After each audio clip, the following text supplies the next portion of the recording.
اس کے پاس تو صرف 3 یتیم بچیاں، ان کے تاریک مقدر اور خود اس کے ماتھے پر بیوگی کا داغ تھا۔ شوہر کو مرے ہوئے زیادہ دن نہیں گزرے تھے، تاہم شوہر بہت غربت کی حالت میں مرا تھا، اس لیے جلد ہی فقر و فاقہ کا سلسلہ شروع ہو گیا۔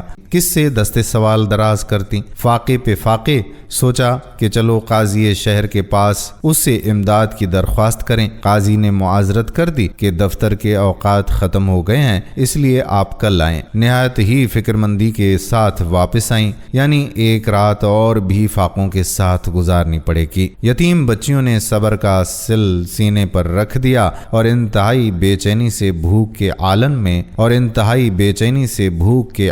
میں رات ڈھلنے اور سپیدہ سحر نمودار ہونے کا انتظار کرنے لگیں۔ دوسرے دن بھی ماں قاضی شہر کے پاس گئیں اور شام کو نامراد لوٹیں، اور جب تیسرے دن بھی قاضی نے اسے ڈانٹ ڈپٹ کے باہر نکلوا دیا تو وہ یہ عہد کرتے ہوئے واپس لوٹیں کہ اب میں کسی کے دروازے پر نہیں جاؤں گی، مر جاؤں گی، لیکن کسی کے آگے دستہ سوال دراز نہ کروں گی۔ بھوک کی وجہ سے بچیاں ہڈیوں کا ڈھانچہ بن گئی تھیں، آنکھوں میں گڑھے پڑ گئے تھے، اب تو آنسو بھی خشک ہو گئے تھے۔ قاضی سے نا امیدی کے بعد کوئی دوسرا ایسا نہ تھا جہاں سے مراد مل جاتی۔ یاس کی گھٹا ٹوپ تاریکی دماغ پر چھا گئی تھی، نہ بیٹیوں کو نیند آ رہی تھی نہ ماں کو۔ سب نے ایک بوریا بچھا دیا اور مالک الملک کے سامنے بھیک کا ہاتھ پھیلا دیا، ایسی عاجزی، ایسی لجاجت اور ایسے کرب و اضطراب کے ساتھ کہ شاید تھوڑی دیر کے لیے عرش الہی بھی کانپ گیا ہوگا۔ پڑوس میں سیدوک نامی ایک نصرانی رہتا تھا، اس نے بھی رونے کی آواز سنی۔ اس کے گھر میں فراغت تھی، تھوڑا کھانے پینے کا اس نے سامان لیا، کچھ پیسے لیے اور اس بیواہ کا دروازہ کھٹکھٹایا۔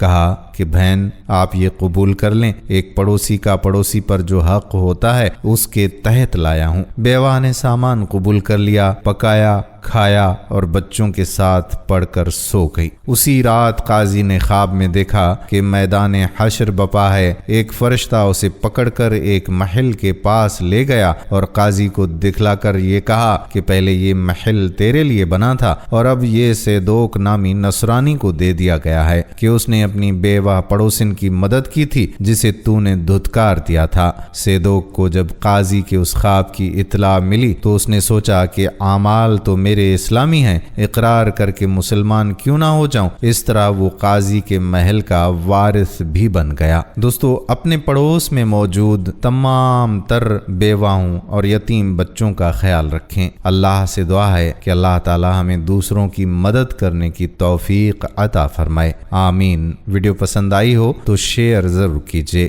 آنے والی ویڈیو تک اپنے میزبان قادر بخش کلہوڑو کو اجازت دیجیے۔ اللہ حافظ۔